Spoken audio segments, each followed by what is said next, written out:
There is an unspoken assumption that most business programs rely on, and that is time, consistency and emotional capacity. But what actually happens in real life is kids, illness, burnout and mental load. And so the cycle that exists is that when you fall behind, you then start feeling guilt, you then disengage, and then you actually quit. It's not a discipline problem, as some people might have you believe. It's actually a design problem. That your business model must work with life and not against it. I'm Dani Louise Smith, and I'm here today to talk about why most business programs don't work when life gets hard. And this is because I help service-based businesses to create a sustainable income, to make their businesses, to get started, to grow and to scale, even when life is unpredictable. And so what I want to talk about is this exact problem. So you might find that you've invested in trainings before, you have looked for support and you thought, yes, this is going to be the thing that's going to solve my problem. But then what actually happens is that you find that you're relying on the time to actually implement the things in your business that you need to, when nobody's told you how the impact of being neurodivergent, being a carer, having a disability, or whatever it is that's happening in life is going to be different for you.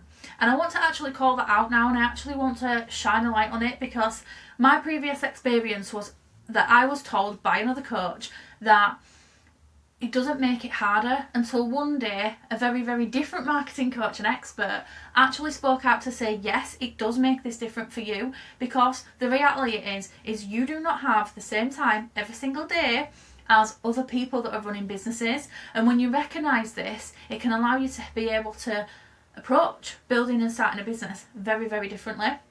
And the second thing is consistency, because we are sold the idea that you need to be consistent to be successful. Even I have talked about this on many occasions, but the reality is consistency doesn't require perfection, because first of all, I don't believe perfection exists, and that is coming from someone that is a perfectionist. I'm a Virgo and we are well-known perfectionists, but most business programs that you will go and invest in and you learn from are actually relying on you to show up consistently and do the work consistently. And I'm not going to lie, that is essential for a business to succeed. But the real problem is that when you've got regular distractions, regular interruptions, for whatever reason it is that your life is unpredictable, it's not going to be able to be sustainable. You're not always going to be able to sustain daily consistency, and you create this constant, which it means that you're switched on all the time, and that's not what building a business, and that's not what consistency looks like.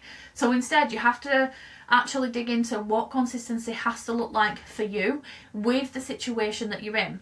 I recently created a framework, and part of that framework was to honour the commitment to the thing that you say you're going to do. But how can we do that if we first don't actually accept where we're at and what we have access to? So if instead you stop wishing for the solution and reaching out for the thing that's going to solve the problem, if you just put money and time into it, and you look at actually what you need for the way that your life runs, it's going to be so differently. It's going to happen differently. The results and the return on your investments will be different. And then we've got emotional capacity, because let's face it, every single one of us is a human being. We might try to reach CEO level, but we are still a human being that is trying to start and grow a business, and probably got things happening in life, and often that means that you can completely tap out and you lose all the capacity to be able to function. And if this is on an emotional level, it goes even deeper. And so when that is happening, often what I see is people actually then retreat, and that's when this cycle starts to build, where you do fall behind, you do feel guilt, you do disengage, and then you quit. But at what point in that cycle is anyone reaching out to check in on what's actually happening and be able to give you a real life result where they can support your needs in real time? Because it's not discipline that stops you falling behind. It's not discipline that stops you feeling guilty. And it's not discipline that keeps you engaged. And it's not discipline that stops you from quitting. It's actually this life cycle that you can get into when you lose the time that you've started invested in your business, you lose the consistency, and then because of that you lose emotional capacity. So what's actually happening is you're just spiraling further down and you're not being brought back out of it. And so I want you to recognise that if that is happening for you, then this is a design problem. And I'm a huge advocate for building your business by design. And what this means is you design it for the situation that you're in, the lifestyle that you have. So one of the easiest situations that I can talk about is when some people are still employed as well as being self-employed and starting a business. Obviously, in an ideal world, you put your 100% of your time into your business, but if your business is not at a point of making money, then you still need some money to keep living off. And so most people, that's where they'll spend the time still working until the business takes off. So what you then have to do is you have to build your business by design. You have to design it around the existing life that you have, which possibly has children or maybe parents, family, friends, maybe your own health condition, and then your job as well. And so you have to look at the time that you actually do have and how that differentiates to the energy and the time and the investment that other people around you, especially in business, are investing. So you actually need to step back from comparison and stop looking at how everybody else is designing their business, because it can be so easy to fall into that trap and copy other people's ideas and other people's strategies, or take inspiration from it and design what actually fits someone else. Instead, you need to step away from that and design yours, because most business models will work against your life instead of with it. And what we want you to do is to build it with your life instead, because this is going to build so much differently. And I see this problem all the time. So what do you actually do when you fall behind? The first thing I'd say when you fall behind is recognise why it's actually happened, because a lot of people are not clear that it's usually just life, and sometimes we have to take responsibility for that as well. Rather than stepping into guilt and feeling bad about it, just take responsibility for what you can control, what you can't control, and get really clear on what you want your next step to be and where you want to get to in terms of your business and maybe even your life as well. So that you can walk away from that guilt, because all the guilt is going to do is keep you trapped. So instead, it allows you to pull yourself out, because otherwise you're going to continue to disengage. What if you're already at that place where you're feeling super, super guilty? I truly believe that you need to work on your mindset around this. You need to disassociate from the guilt, because it is not serving you. And I would actually recommend that if you are feeling guilty, you need to shine a light on what the good is that you've actually done. So, for example, if you haven't actually moved your business forward, but you've managed to help the person that you're caring for, or you've managed to improve your own health, or you have managed to just do one small thing that you haven't been able to do for years, for months, whatever that looks like, then that is a result, and I want you to focus on those wins, because every win counts. In fact, one of the processes that I do with my clients is on a weekly basis we acknowledge where we're winning, even the very, very tiny wins, because they compound over time and they actually have a huge impact. And the more we recognise those, the less likely you're going to fall into that guilt trap. But what if you've already disengaged? Maybe you've invested in something and you've took a step back because you feel guilty. You might even feel embarrassed and you've started to fall behind, and it's a very negative, low place to be, and it can be really hard to bring yourself back up, but it's not impossible. And the best thing you can do is reach out for support, especially if you've invested in something.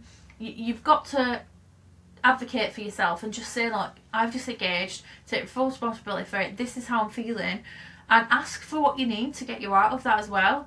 And it might not always be a case that the correct help is available to you, so it might be asking for support outside of where you're at. So obviously in some cases where it is emotional capacity, it might be going to the GP, so asking for support there.